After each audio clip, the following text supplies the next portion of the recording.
빌립보서 4장 6절로 7절 말씀입니다. 신약성경 322면에 있는 말씀, 빌립보서 4장 6절로 7절 말씀, 우리 두 절이니까 한 목소리로 함께 합독하겠습니다. 같이 읽습니다. 아무것도 염려하지 말고 다만 모든 일에 기도와 간구로 너희 구할 것을 감사함으로 하나님께 아뢰라. 그리하면 모든 지각에 뛰어난 하나님의 평강이 그리스도 예수 안에서 너희 마음과 생각을 지키시리라. 아멘. 자, 여러분, 하늘을 나르는 것 생각하시면 하늘을 나르는 것은 날개가 몇 개입니까? 2개. 그러실 줄 알았어요. 다들 하늘을 나는 것은 날개가 2개라고 생각합니다. 그렇죠. 그것이 우리의 상식입니다. 나르는 새들이 날개가 2개고요. 비행기의 날개가 2개라고 생각을 합니다. 그런데 사실 비행기는 날개가 2개가 아니에요. 앞날개 2개, 꼬리날개 2개, 뒤에 수직으로 세워진 날개 하나. 보통 비행기는 하나, 둘, 셋, 넷, 5개의 날개를 가지고 있는데 우리는 보통 2개라고 생각합니다. 그게 우리의 상식이에요. 그건 우리의 상식일 뿐이고요. 여러분, 하나님의 보좌 앞에 있는 천사들의 모습은 어떻습니까? 하나님의 보좌 앞에 있는 천사들은 날개가 그보다 훨씬 많습니다. 에스겔서 1장에 보면 4개의 날개를 가진 생물들이 각각 내 얼굴과 내 날개를 가지고 하나님의 보좌 앞에 있다고 표현하는 부분이 나옵니다. 우리의 선입관과 완전히 다르죠? 이사야 선지자가 보기로는 하나님의 보좌 앞에 있는 스랍들은 6개의 날개를 가지고 있었어요. 6개의 날개.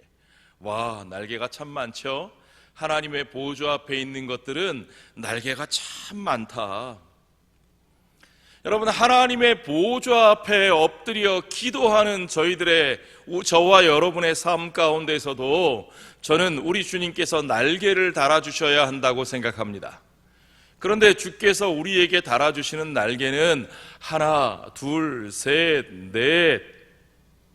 어쩌면 그 보좌의 생물들처럼 4날개, 어쩌면 하나님 앞에 서 있는 스랍들처럼 6개의 날개, 독수리 날개치며 올라가듯이 그 생명력 있는 날개들로 하나님께서 저와 여러분에게 달아주시면 우리가 그 날개단 기도의 생명력으로, 생명력이 있는 기도로 하나님 앞에 기도의 날개를 달고 우리가 기도하는 삶이 되지 않을까요? 여러분, 어떤 목사님께서 기도의 4날개를 이야기하시면서 감사와 찬양과 예수님의 이름과 말씀을 들어서 기도의 4날개라고 말씀하시는 것을 보고 제가 큰 은혜를 받았습니다. 우리의 기도에 이 4날개가 필요하다는 겁니다. 우리의 기도가 생명력 있는 기도가 되려면 이 4개의 날개가 필요하다는 거죠. 그 첫 번째가 감사고, 또 한 가지가 찬양이고, 그리고 예수님의 이름이 우리의 기도에 반드시 있어야 되고, 그렇죠? 우리가 하나님 앞에 기도할 때 하나님 감사합니다, 먼저 감사드리고 하나님의 이름을 찬양하고, 그리고 우리가 기도를 마칠 때는 예수 그리스도의 이름으로 기도하고, 우리가 무엇보다 기도할 때 하나님의 말씀을 들어 주께서 우리에게 주신 약속의 말씀들을 가지고 하나님, 내게 이런 말씀 주시지 않으셨습니까? 이와 같이 말씀하시지 않으셨습니까? 주께서 말씀하신 바가 이와 같지 않으십니까? 그 말씀을 붙들고 기도할 때에 그 기도의 능력이 있는 것들을 체험하셨죠. 여러분, 이 4가지를 가지고 하나씩 기도에 대해서 여러분과 한번 말씀을 나누려고 합니다. 오늘 그 첫 번째, 우리의 기도에 생명력이 있도록 우리를 살아나게 하는 기도의 날개가 되는 감사에 대해서 말씀을 나누겠습니다. 자, 우리가 성령 안에서 기도할 때에 반드시 그 성령으로 기도하는 사람에게 함께 나타나는 것이 있는데, 그게 바로 감사입니다. 감사. 골로새서 4장 2절 말씀에 보면 사도 바울이 우리에게 이렇게 권면합니다. 기도를 계속하고 기도에 감사함으로 깨어 있으라. 우리가 기도를 해야 한다. 그런데 기도는 지속적으로 해야 한다는 거죠. 어느 한순간 기도하고 안 되면 말고가 아니라 기도는 지속적으로 기도해야 합니다. 그런데 그 지속적으로 기도하는 기도에 반드시 필요한 게 뭐냐 하면 감사함으로 깨어있는 기도가 필요하다는 거죠. 그 말은 거꾸로 뒤집어서 생각해 보면 감사가 빠진 기도는 깨어있는 기도가 아니라 잠들어 있는 기도라는 거예요. 왜 그럴까요? 여러분, 감사가 빠진 기도는 자칫 잘못하면 넋두리가 되기 쉽습니다. 자칫 잘못하면 그냥 불평이 되기 쉽습니다. 물론 여러분, 우리 사는 게 얼마나 힘듭니까? 우리가 연약하지요. 그러니까 아버지 앞에 나와서 기도할 때 우리가 불평할 수 있습니다. 예, 넋두리도 할 수 있습니다. 아버지 힘들어요. 너무 힘들어요. 주님 죽겠어요. 좀 살려주세요. 우리가 그럴 수 있어요. 그것도 괜찮습니다. 여러분, 하나님 앞에 나오셔서 넋두리 하셔도 괜찮고 한풀이 하셔도 괜찮습니다. 충분히 이해할 수 있죠. 그렇죠? 오죽 힘들면 그러시겠어요. 안 나오는 것보다 100배 1000배 낫습니다. 그러나 우리 안에 주의 성령이 계시면 우리의 기도가 바뀝니다.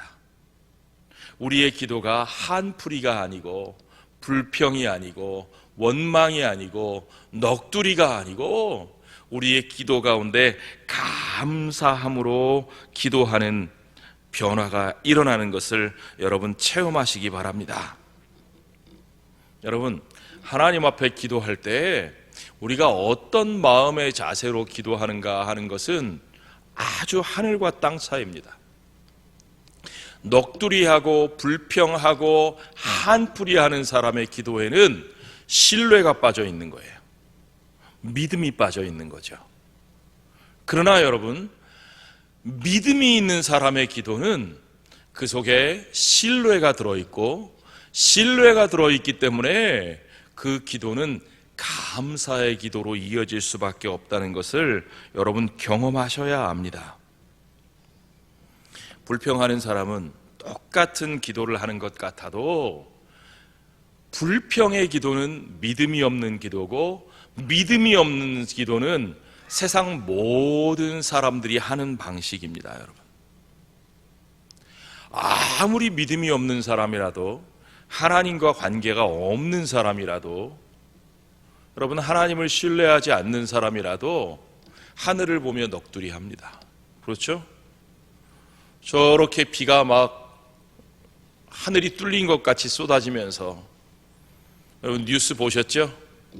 예, 정말 그칠 줄 모르고 쏟아지면서 대책 없이 온 천지사방을 덮을 때, 그럴 때 하늘을 쳐다보면서 모든 사람들이 넋두리 하듯이 기도합니다.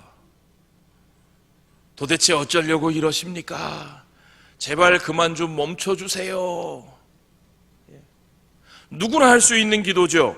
누구나 할 수 있는 기도고, 안 하는 것보다 나은 기도고, 해야 되는 거지만, 그러나 믿음의 사람에게 가장 중요한 다른 차이점이 있다는 사실을 우리는 알아야 합니다. 믿음의 사람은 그 어떤 상황 속에서도 하나님의 주권을 신뢰하고, 신뢰하는 사람은 하나님께서 가장 좋은 길로 인도하시기 때문에 그의 기도에는 불평이 아니라 한풀이가 아니라 감사의 언어가 담겨 있다는 사실을 우리가 경험해야만 합니다. 놀라운 건요, 여러분, 감사의 언어를 담아내면 그 감사의 언어가 우리의 마음을 다스려서 염려가 줄어들게 만들고 불만이 줄어들게 만듭니다. 놀라운 기도의 능력입니다. 경험해 보신 분은 알 거예요. 여러분, 사도 바울이 우리에게 계속 기도하라, 그 기도에 감사를 담아서 기도하라, 이 골로새 교인들에게 권면하고 있는 이 상황에 사도 바울은 어디 있었냐 하면 감옥에 있었습니다. 여러분이 아시는 대로 에베소서, 빌립보서, 골로새서, 빌레몬서를 옥중서신이라고 말합니다. 바울이 로마의 감옥에 갇혀 있을 때 쓴 서신들이에요. 자신은 감옥에 갇혀서 어떻게 될지 한치 앞을 알지 못하고 자신의 운명을 알지 못하는 사람이 성도들에게 권면하면서 어떤 상황 속에서도 감사의 기도를 드리라고 권면합니다. 여러분, 그것이 바로 믿음입니다. 현실적으로 내 눈에 소망이 보여서, 상황이 보여서 감사하는 것이 아니라 전혀 보이는 것이 없는데, 그러나 하나님의 약속을 믿고 그 약속이 이루어질 것을 믿고 믿음으로 받은 것을 전제하고 감사를 선포하는 것입니다. 그것이 믿음의 사람들의 삶이에요. 어떻게 그것이 가능하냐? 여러분, 내가 서 있는 삶의 자리가 순종의 자리에 서 있으면 그것이 가능합니다. 내가 서 있는 삶의 자리가 내 욕심을 따라가는 자리가 아니라 주께서 나를 부르신 소명의 자리인 것을 알고 그 소명에 순종하여, 주의 뜻에 순종하여 나의 욕심을 꺾고 주의 뜻을 따라간 사람이라면 그것이 주의 뜻이기 때문에 주님이 주님의 방법으로 이룰 것을 분명히 압니다. 주님의 방법으로 이루실 것을 알기 때문에 어떤 상황 속에서도 그 신뢰가 무너지지 않습니다. 내가 볼 때 잘 돼야만 그 일이 이루어지는 게 아니고, 내가 볼 때 잘 되지 않아도 주님이 주님의 방식으로 이루어 나가실 것이기 때문에, 그래서 신뢰하고 그래서 먼저 감사할 수 있는 겁니다. 잘 될 때뿐만 아니라 잘 되지 않아도 감사할 수 있는 거죠. 그것이 바로 믿음입니다. 그래서 히브리서 기자는 히브리서 11장 1절에 보니까 믿음은 바라는 것들의 실상이요 보이지 않는 것들의 증거다 그랬습니다. 바라는 것들의 실상이요 보이지 않는 것들의 증거다. 하나님은 그런 믿음을 가진 사람들을 기뻐하신다 그랬어요. 히브리서 11장 6절에 보니까 믿음이 없이는 하나님을 기쁘시게 하지 못하나니 하나님께 나아가는 자는 반드시 그가 계신 것과 또한 그가 자기를 찾는 자들에게 상 주시는 이심을 믿어야 할지니라. 뭘 믿어야 된다고요? 첫째로 하나님이 계신 것을 믿어야 되고, 둘째로 하나님이 자기를 찾는 자들에게 상 주시는 이심을 믿어야 된다. 하나님이 계시다. 하나님이 계시다. 천지와 만물의 주인이 계시고 그 천지와 만물을 자신의 뜻대로 인도하시는 분이 계시다. 그걸 믿는다면 지금 어떤 상황이라도 그분이 컨트롤 하신다는 걸 믿는 겁니다. 아멘.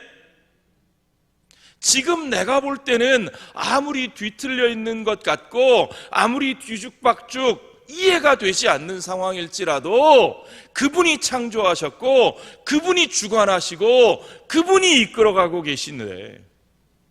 그리고 그분이 여전히 살아 계신데 여러분 뭐가 걱정입니까? 그렇죠? 그분이 계신데 우리는 그분이 계신 걸 믿는 사람들입니다. 더구나 그분은 어떤 분이십니까? 자기를 찾는 자들에게 상 주시는 분이다. 여러분 이 말씀의 의미를 잘 생각하셔야 됩니다. 누구에게 상 주신다고요? 하나님을 찾는 자들에게, 하나님을 찾는다는 건 무슨 뜻입니까? 하나님을 찾아가는 사람, 하나님의 뜻을 따르는 사람, 그렇죠?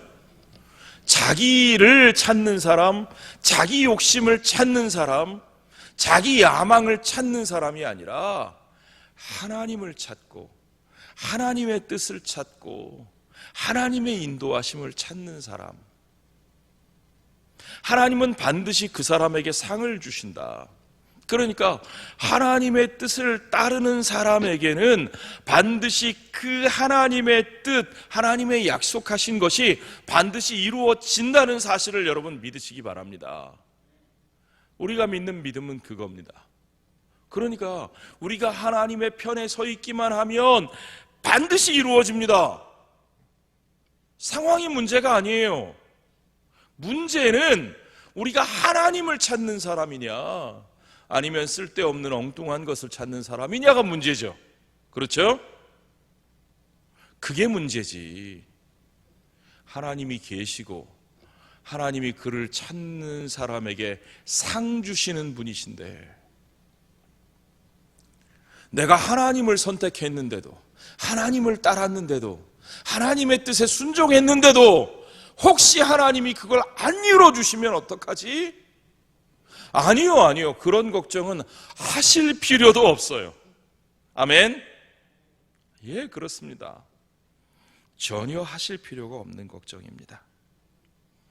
그러니까 하나님은 바로 우리가 그 믿음을 갖도록 훈련시키시는 분이에요. 세상의 상황을 보면 도저히 하나님의 말씀을 믿을 수 없는 상황일지라도 그것이 하나님의 약속이니까, 하나님이 그렇게 하시니까, 하나님이 그렇게 해 오셨으니까 하나님의 뜻을 따르기만 하면, 하나님의 방식을 따라가기만 하면 하나님께서 그것을 이루어 주시더라.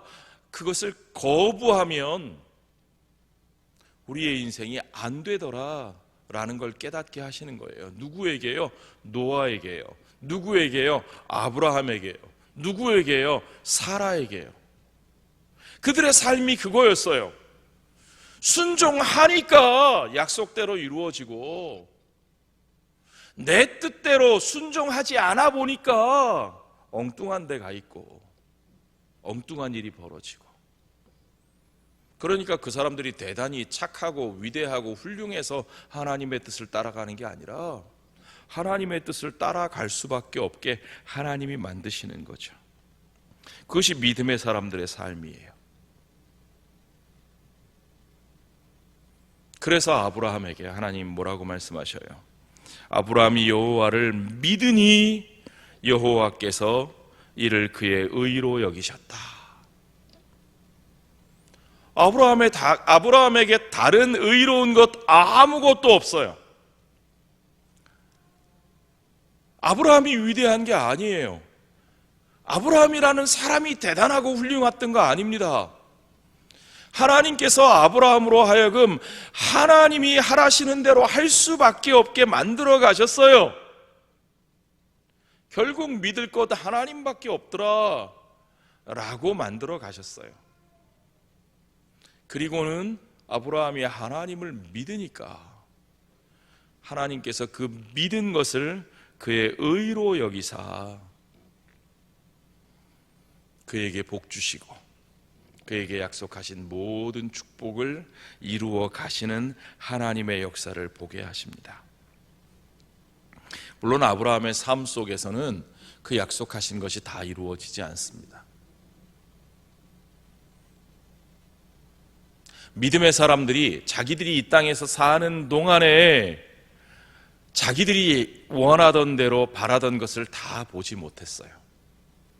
그들이 이 땅에서는 외국인으로 나그네로 그렇게 힘든 삶을 살았지만, 그러나 주께서 약속하신 그 삶의 길을 믿음으로 걸어갔을 때 하나님 나라의 삶, 보지 못하는 하나님 나라의 삶, 우리 눈에 보이지 않지만 그 하나님 나라의 실체를 바라보면서 그 하나님 나라에 속한 자의 삶을 이 땅에서 살고, 그리고 결국은 그 하나님의 나라로 들어간 것을 여러분 믿으시기 바랍니다.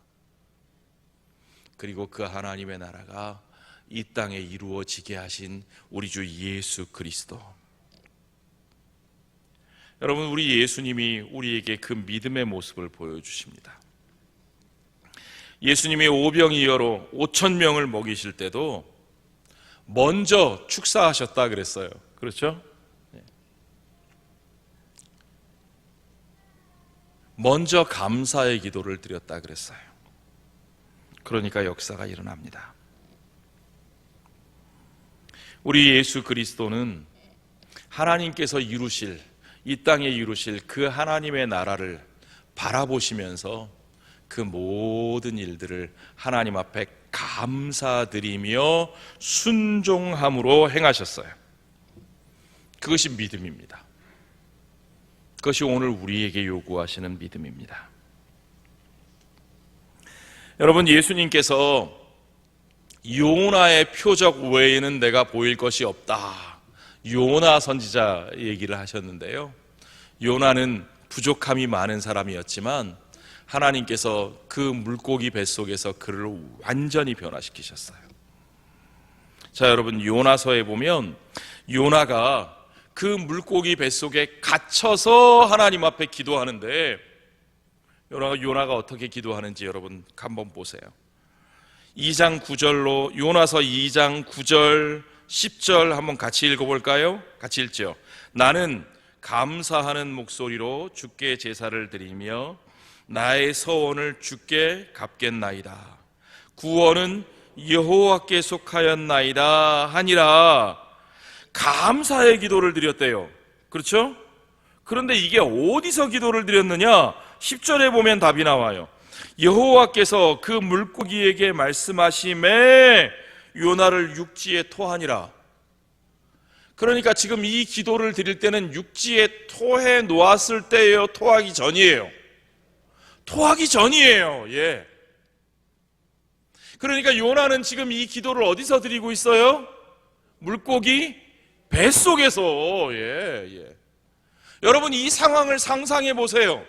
여러분이 지금 물고기 뱃속에 있어요. 깜깜해요. 냄새나요. 축축해요. 내가 잡아 먹혔어요. 그런데 정신만 들었어요. 와, 나 이제 죽었구나. 가만히 생각해 보니까 배에서 내가 자고 있다가 뱃사람들이 나를 물속에 풍덩 던졌던 것만 기억나요. 그런데 깨보니까, 눈 떠보니까 물고기 뱃속인 것 같아요. 그럼 여러분들에게는 감사의 기도가 나오시겠습니까? 우리의 삶이 그런 상황 속에 있다고 생각해 보십시오.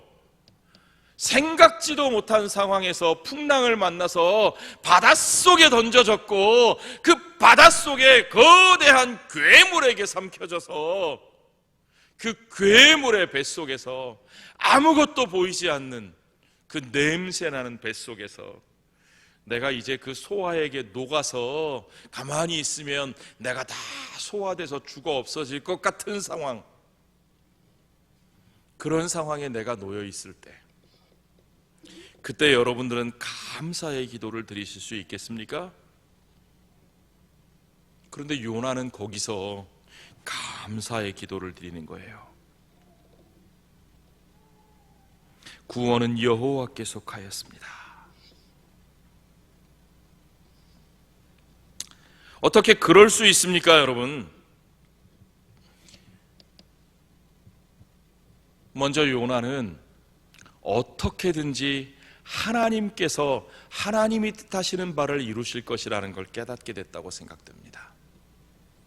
그리고 그의 마음속에는 하나님 앞에 굴복하는 마음의 자세가 있었겠죠.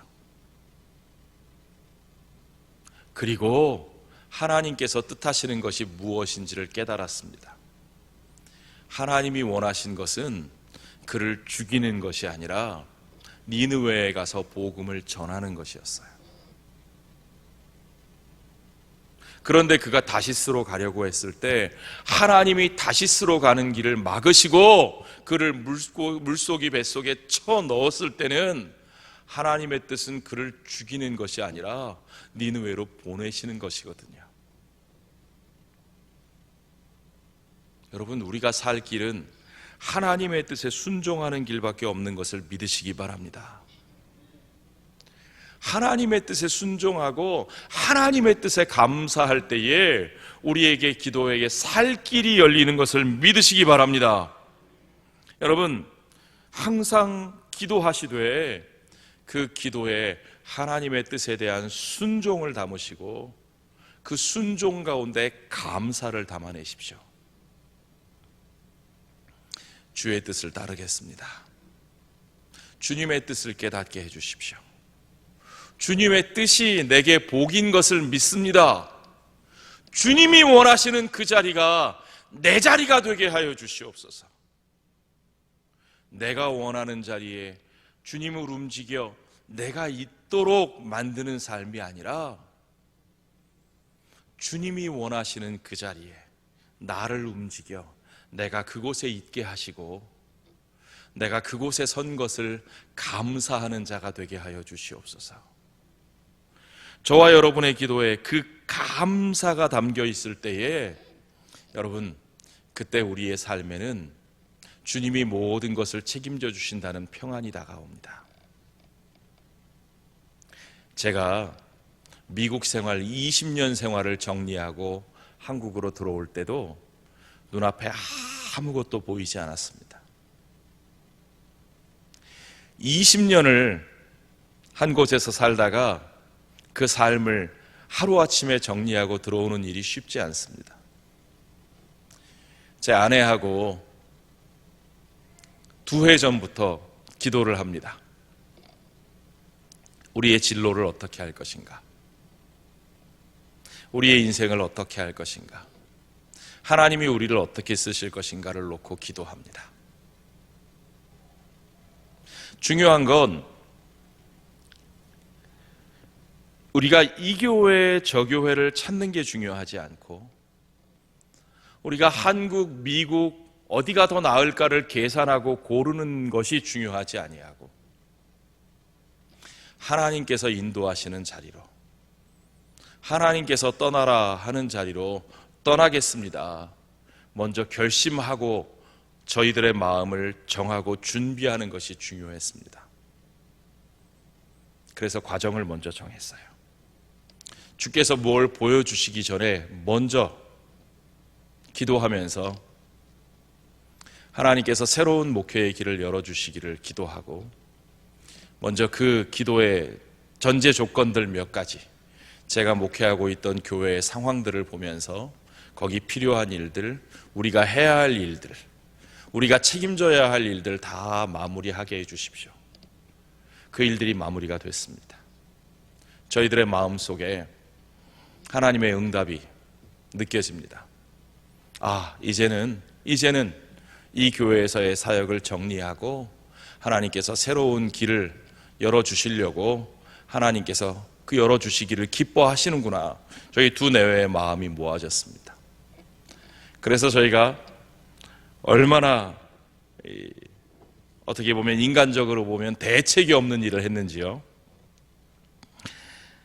12월 말에 제가 미국에 사역하던 교회의 당회에다가, 그러니까 2020년 12월이죠. 2020년 12월 말에 당회에다가 말씀을 드렸습니다. 저희가 2021년 내년의 사역을 마지막으로 교회를 사임하겠습니다. 아무 대책도 없었습니다. 아무것도 정해지지 않았습니다. 그러나 저희 두 사람의 마음이 정해지고 기도의 응답이 정해지니까 마음이 너무너무 편안한 거예요. 그래서 당회에다 먼저 말씀을 드렸어요. 저희가 이만큼 이러이러한 시간들을 사역을 했고 교회가 이러이러한 상황이 됐고, 그러니까 저희가 이제는 잘 이렇게 마무리를 하고 새로운 사역지를 찾겠습니다. 기도를 시작하겠습니다. 당회에다 말씀을 드리고, 그리고 그때부터 찾기 시작했어요. 그런데 얼마나 저희가 참 대책이 없냐 하면 성동교회에서 미리 연락이 있었던 것도 아니고요. 어디 정해진 데가 있었던 것도 아니고, 교회에는 사임한다고 당회에는 미리 말씀을 드렸고, 그래놓고 저희 내외가 저녁마다 교회에 가서 둘이 아이들 재워놓고 둘이 같이 기도하면서 마음은 얼마나 편안한지요. 저희 마음속에는 살던 집부터 정리를 해야 되겠다. 오라는 교회도 안 정해졌는데요. 그래서 정말로 살던 집부터 정리를 했습니다. 그리고 하나님께서 성동교회로 인도하셨어요. 하나님께서 응답하시면 얼마나 마음이 편안한지요. 불안하지 않습니다. 이렇게 되든 저렇게 되든 여기로 가느냐 저기로 가느냐가 중요한 게 아니라 하나님의 뜻을 구하고 하나님이 원하시는 과정을 따라서 하나님이 응답하신 일들을 행하면 너무너무 마음속에 불안이 아니라 기쁨과 감사가 넘칩니다. 모든 과정에 그렇습니다. 왜 그런지 여러분 가만히 생각해 봤습니다. 그랬더니 어떤 분이 그렇게 말씀하시더라고요. 주책 맞아서 그래요. 그 주책 맞다, 이게 무슨 뜻인 줄 아세요? 주님이 책임져 주셔서 그렇다는 뜻입니다. 이렇게 되든 저렇게 되든 주님이 책임져 주실 것을 믿는 믿음이 있는 사람들에게는 감사가 있습니다. 평안이 넘칩니다. 기도하고 나면 표정이 다릅니다. 여러분, 기도하고 나면 우리의 표정이 달라져야 합니다. 기도하고 나면 불안하지 않아야 합니다. 여러분, 그 온전한 감사가 저와 여러분의 기도에 담길 수 있도록 오직 주의 뜻을 구하고 주님이 설하하신 자리에 서고 주님의 뜻을 구하는 저와 여러분의 기도가 되기를 주의 이름으로 축원합니다.